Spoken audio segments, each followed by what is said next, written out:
कौन हुआ नापिकार जो जानवर की औलाद मस्जिद के हादसे में रोकने वाला? महल्ले के अंदर पूरे पिछले 30 साल से खिदमत कर रहा हूँ मैं। जामिया मस्जिद का भी सदर हूँ मैं, 30 साल से सदर और नायब सदर की हैसियत से हूँ। वहाँ पर मस्जिद ही नहीं थी। 2 तारीख के दिन unauthorised construction encroachment of lake बोलकर कंप्लेंट दी गई मेरे तरफ से। आर्ग्यूमेंट होने के बाद मस्जिद पे कंप्लेंट नहीं दी? मस्जिद पे कंप्लेंट नहीं दी। मस्जिद थी नहीं उधर। जब डेमोलिशन हुआ उसके बाद, डेमोलिशन होने के बाद इन लोग मस्जिद का बोर्ड लगाए।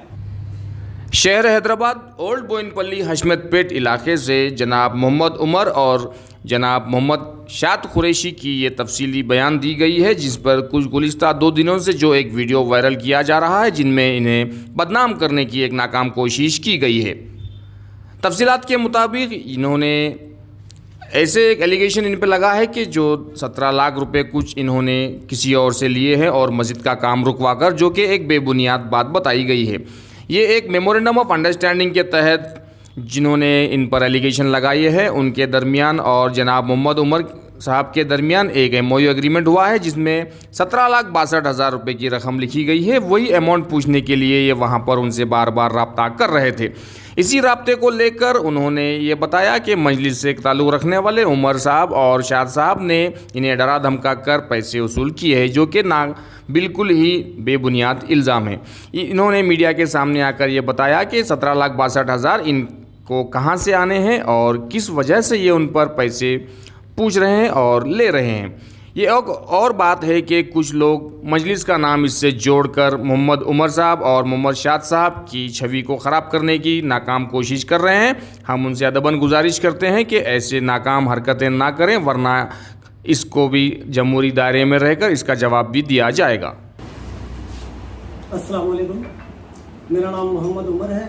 मैं बोइनपल्ली डिवीज़न का इमाम का इब्तदाई सदर हूँ। मैं कल जो वीडियो वायरल हुई सादुल्ला के फर्जन रफ़ीक और अली मस्जिद के ताल्लुक़ से कंप्लेन देवल के वायरल किया गया है, बिला वजह के जमात का नाम और मेरा नाम बदनाम करने की कोशिश करें। जमात से इसका कोई लेना देना नहीं है। मैं उनसे 200 गज ज़मीन उनसे मैं ख़रीदा था, 270 गज ज़मीन, 270 गज ज़मीन उनसे ख़रीद के करीब 1 साल हो गया। 1 साल के बाद में जब मेरे को रेट आया तो मैं बेचने के लिए गया, तो वो खुद क्या बोले कि हाँ उमर भाई इसको बेच लो, इसके ऊपर जो भी फायदा आएगा उसके हकदार आप रहेंगे। उनसे मैं 10,000 रुपये से 267 गज ज़मीन खरीदा। खरीदने के बाद में मेरे को जब रेट आया तो मैं उनके पास पार्टी को लेके जाके वो ज़मीन को बेच दिया। बेचा तो मेरे को जो इसका फ़ायदा जो देने का है उसके ताल्लुक से एक MOU बनाए हो।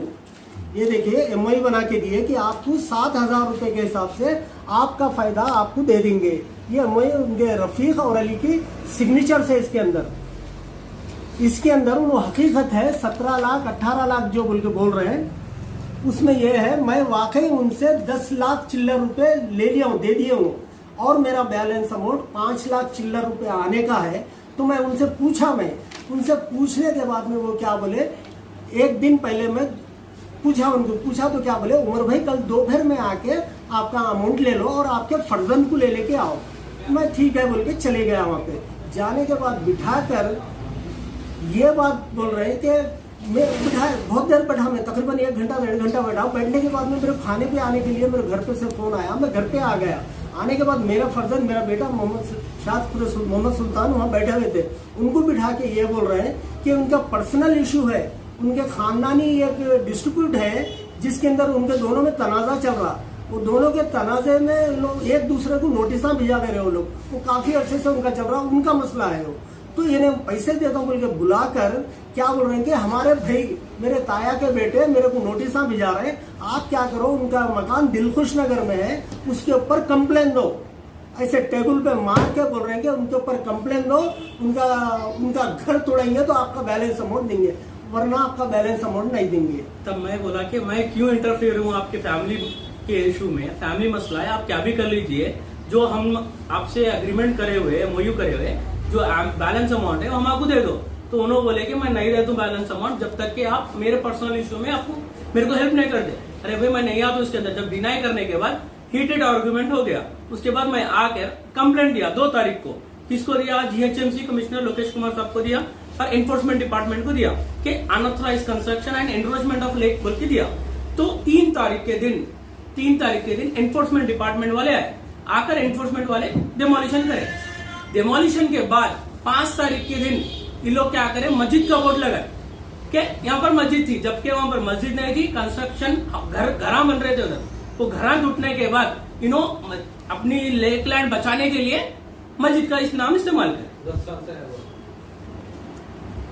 और जो अमाउंट का ट्रांजैक्शन का बताए, बेशक उन्होंने ट्रांजैक्शन अमाउंट करे, जो हमारा 17 लाख रुपए यहाँ पर जिनके सिग्नेचर्स भी है, 17,62,000 रुपए जो लिखा हुआ है, इसमें से बैलेंस अमाउंट 12 लाख रुपए सम चेंज है, 11 चेंज है, रिमेनिंग अमाउंट बैलेंस आने का है।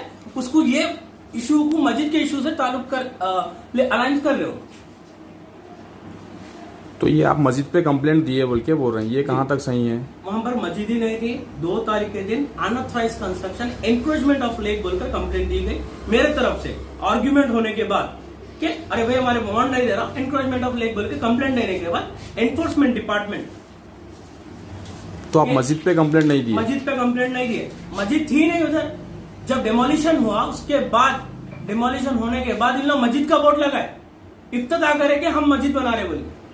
ये एनफोर्समेंट डिपार्टमेंट का है, जो 5 तारीख के दिन विजिट हुई थी। और उनका सारा प्रूफ है। जिस दिन 5 तारीख के दिन वो लोग मस्जिद का इनाग्रेशन करे, 2-4 हंडी बिरयानी मंगा के, कुछ बच्चों को बुला के, उलमाओं को बुलाकर मस्जिद यहाँ पे तामीर करेंगे बोल के 5 तारीख को ये करे। कंप्लेन हुआ 2 तारीख को, डिपार्टमेंट आया 3 तारीख को, और ये लोग यहाँ पे मस्जिद का काम शुरू करेंगे बोल के 5 तारीख को डाले। जबकि मस्जिद वहाँ रही कहाँ, वहाँ डिमोलिशन हुई क्या? ये लोग क्या मालूम है, इलीगल दूसरे जो कंस्ट्रक्शन थे उसमें जाके डिपार्टमेंट वाले आके फिर थोड़ा सा का कोई एक बाउंड्री वाल को ये करके गए। और दूसरी एक बात, बाजू में ये लोग 1000 गज जमीन बेचे हुए थे, इनके एग्रीमेंट होल्डर, ये मस्जिद के हिस्से से पीछे 1000 गज जमीन किसी को बेचे वो लोग, तो उनका अमाउंट नहीं दिया। ये अमाउंट कुछ टोकन अमाउंट देके पूरा कंस्ट्रक्शन कर लिया, इनका अमाउंट नहीं दिया बोलकर ये लोग क्या करे, जो अग्रीमेंट होल्डर है, ये डिपार्टमेंट ने अग्रीमेंट होल्डर, ये लोग क्या करे, इनकी बाउंड्री तोड़ दिए। तो ये मीडिया को लेके आकर ये पर्सनल घर की बाउंड्री तोड़े से उसको ये मस्जिद की बाउंड्री बोल के ये कंफ्यूजिंग कर दे रहे, जबकि तोड़ने वाले प्राइवेट के है, इनसे खरीद के बेचे वो लोग। बेचने के बाद में खरीदास वाला इनका अमाउंट नहीं दिया, तो ये लोग क्या करे, बाउंड्री तोड़े, लोग तोड़े, इनका अमाउंट नहीं आया बोलकर। तो ये मीडिया में कवरेज करके ये बताना चाह रहा है कि ये मस्जिद थी।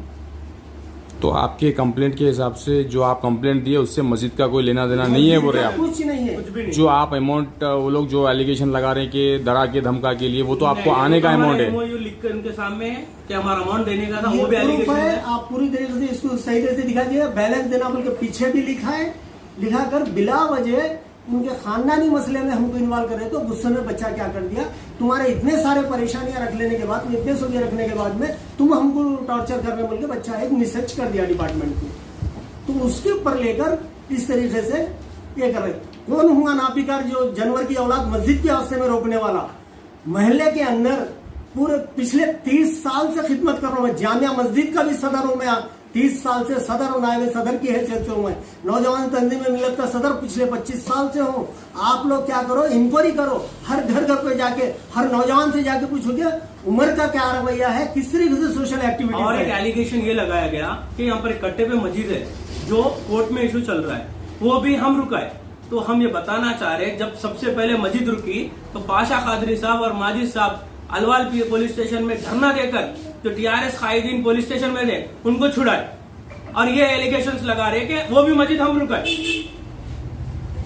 तो लोग, आप ये बताना चाह रहे हैं कि उनके पर्सनल दुश्मनियों से आपको टारगेट किया जा रहा है? बेशक जी। और जो अमाउंट आना है वो तो आप हक है आपका? हक है, अमाउंट आना है हमारे 12 लाख 11 लाख जो भी चिल्लर दिया, बाकी का अमाउंट आना है, पेपर है हमारे पास।